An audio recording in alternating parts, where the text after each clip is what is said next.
Slam Dunk-ын сагсан мөмгийг илүү сэтгэл хөдлөгөн болгодог ур чадваруудын нэг юм. Хойд Америк дахь коллежийн сагсан мөмгийн лиг болох NCAA-д бараг 10 жил орчим Slam Dunk хийхийг хориглож байсныг та мэдв үү?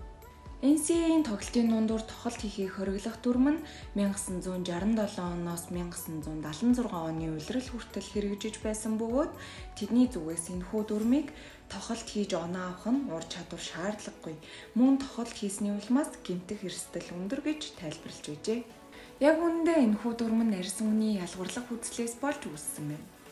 1965-66 оны NCAA авраг Texas Western Miners багийн 7 гишүүн өнгөт арьстай тоглогч байсан ба гарааны 5 тоглогч нь бүгд өнгөт арьстай анхны баг болж байсан юм.